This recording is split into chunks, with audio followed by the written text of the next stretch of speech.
I am back with a new video in my YouTube channel. Dear students, आप देख रहे हैं हमारा YouTube channel Plasmid Career Institute, जिसमें कि आप बायोलॉजी पढ़ रहे हो सौरभ सिंह के द्वारा। ठीक है स्टूडेंट्स, तो हमने लास्ट क्लास में ये 11th का लेक्चर हमने स्टार्ट किया है। तो हमारा जो आज का टॉपिक है द लिविंग वर्ड का पार्ट 1 हमने पहले लेक्चर में बना दिया था, वहाँ पर देख लीजिएगा लास्ट वीडियो में। आज हम लोग स्टार्ट करेंगे पार्ट 2। तो पार्ट 1 में आप याद करिए, हमने वहाँ पर आपको बताया था क्या, हमने वहाँ पर लिविंग ऑर्गेनिम्स के कैरेक्टरिस्टिक्स के बारे में बताया था। ठीक है, उनके डिफाइनिंग फीचर क्या होते हैं और इससे थोड़ा सा लिविंग और नॉन लिविंग में डिफरेंस हुआ था वहाँ पर।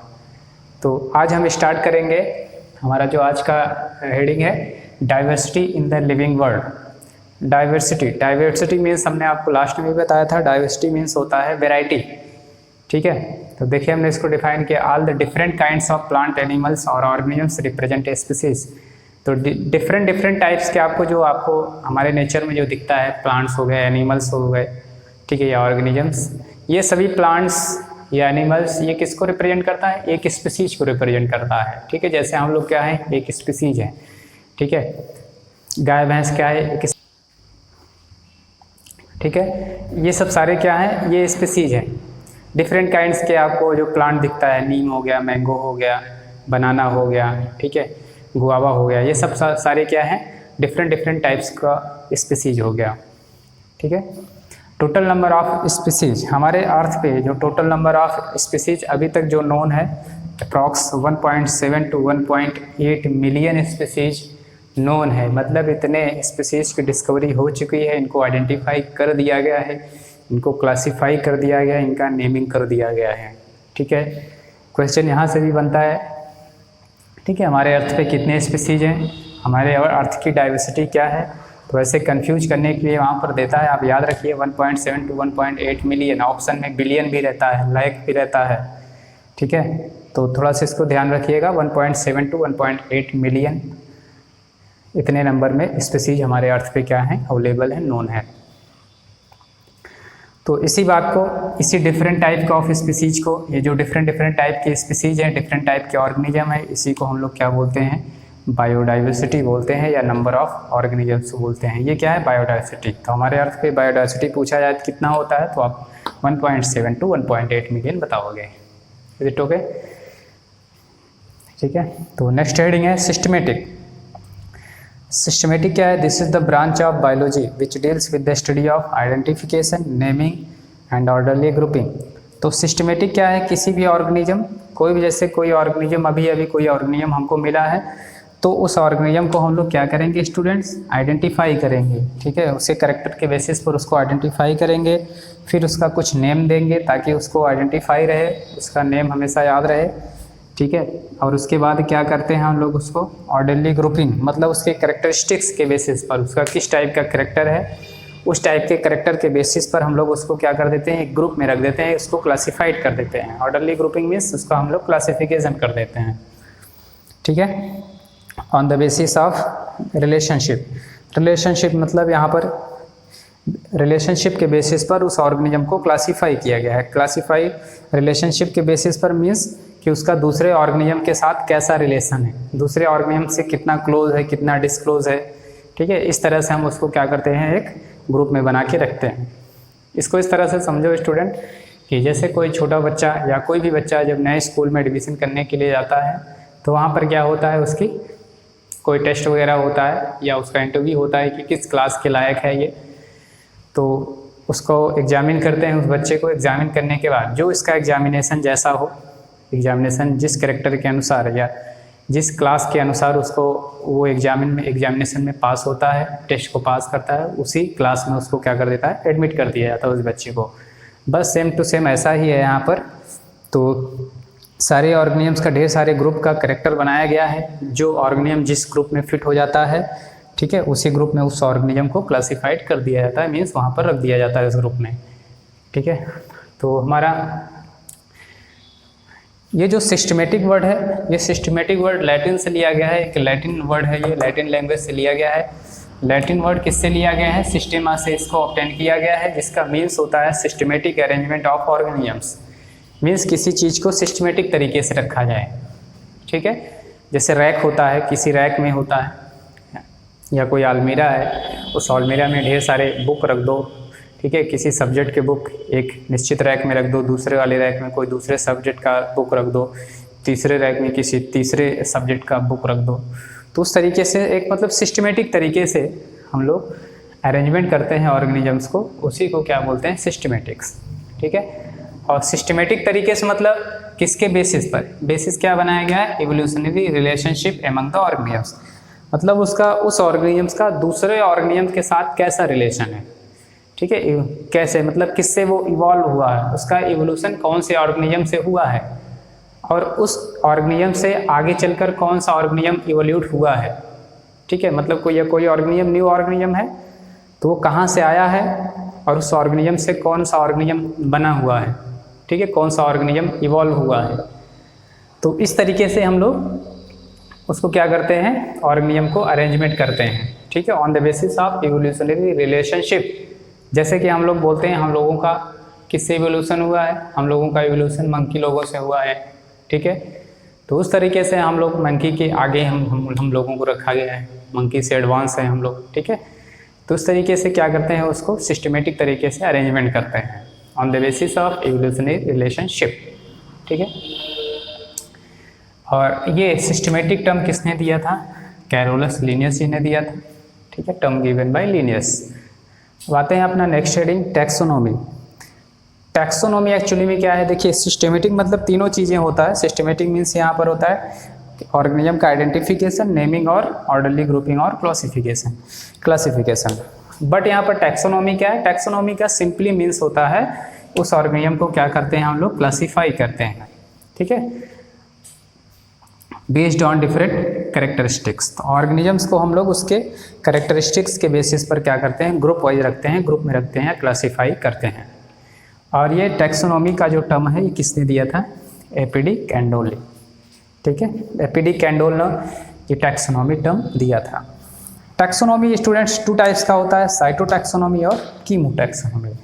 साइटोटैक्सोनॉमी क्या है, साइटोटैक्सोनॉमी मतलब जिसमें साइटोलॉजिकल इन्फॉर्मेशन हो, ठीक है। ऐसे टैक्सोनॉमी मतलब ऑर्गेनिज्म को हम लोग क्या करेंगे, ऑर्गेनिज्म को हम लोग ग्रुप वाइज करेंगे। कैसे ग्रुप वाइज करेंगे, कैसे क्लासीफाई करेंगे, उसके साइटोलॉजिकल साइटोलॉजिकल इन्फॉर्मेशन के बेसिस पर। साइटोलॉजिकल इन्फॉर्मेशन मीन्स जैसे उस सेल के अंदर क्रोमोसोम नंबर क्या है, ठीक है, उस सेल का क्रोमोसोम क्या है, उस सेल का स्ट्रक्चर कैसा है, उस सेल का बिहेवियर कैसा है, ठीक है। ये सब इन्फॉर्मेशन के बेसिस पर हम लोग ऑर्गेनिज्म को क्या करेंगे, क्लासिफाइड करेंगे। तो इस टाइप के टैक्सोनॉमी को हम लोग साइकोलॉजिकल टैक्सोनॉमी कहते हैं।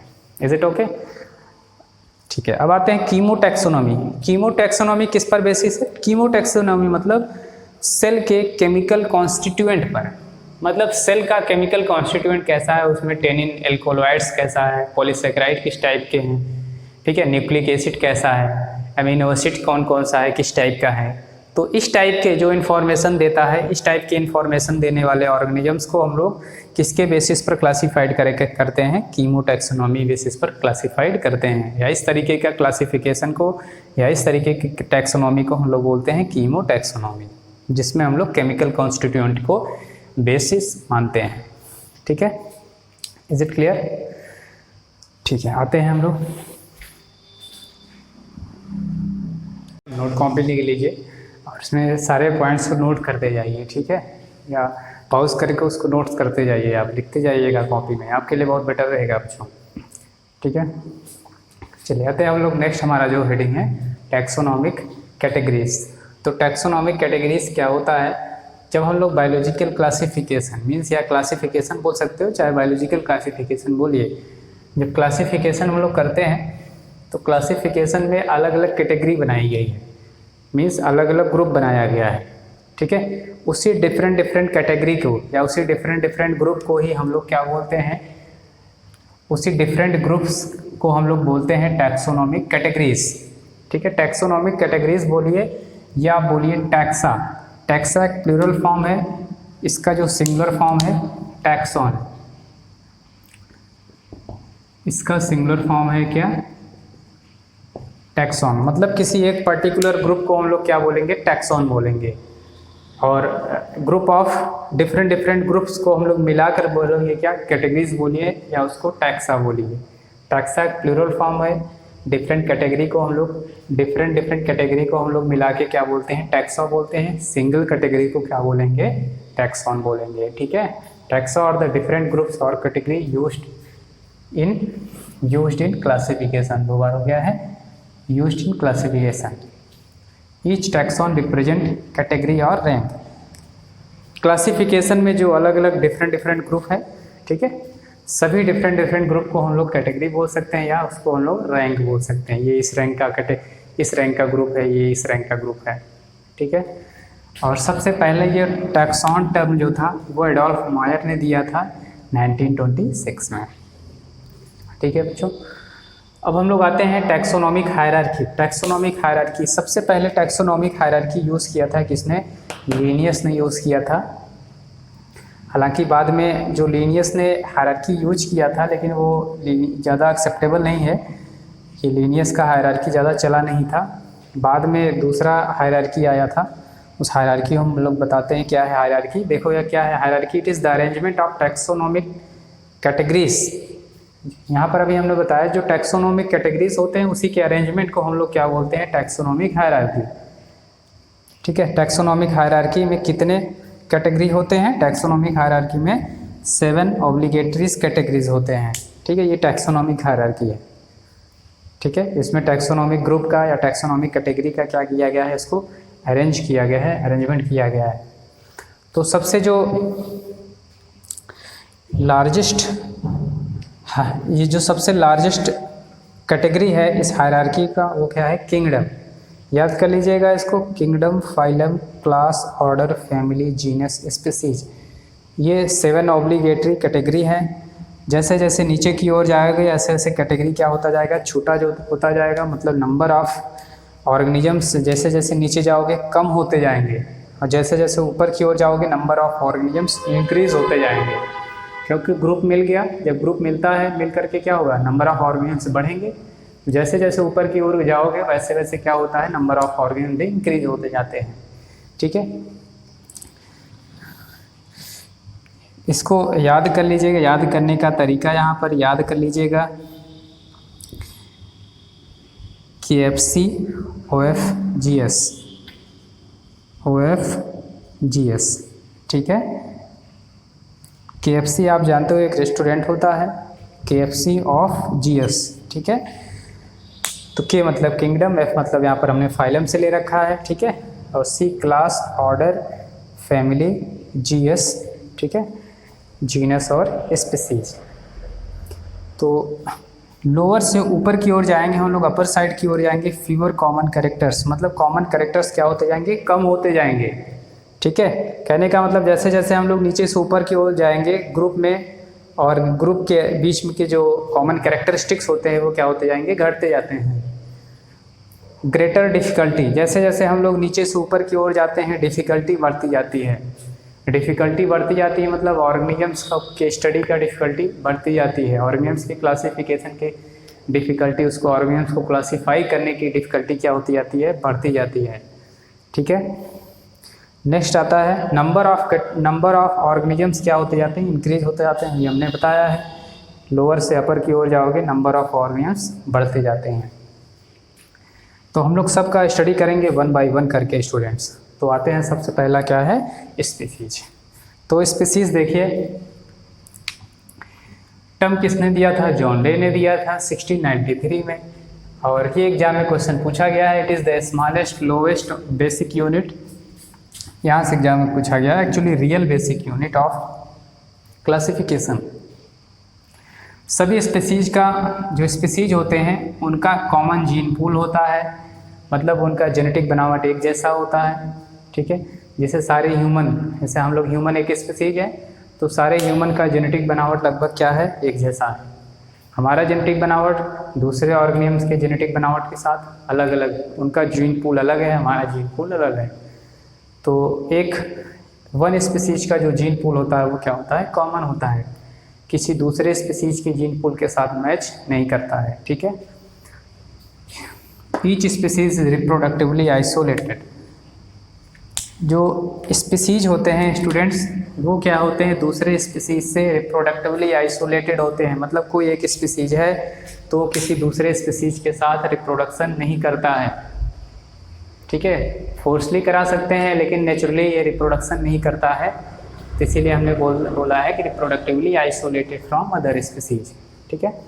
कुछ हमने यहाँ पर एग्जाम्पल लिख दिया है। मैंगीफेरा इंडिका मैंगो का साइंटिफिक नेम है या मैंगो का नेम है, ठीक है। सोलेनम ट्यूबेरोसम पोटैटो का नेम है ये।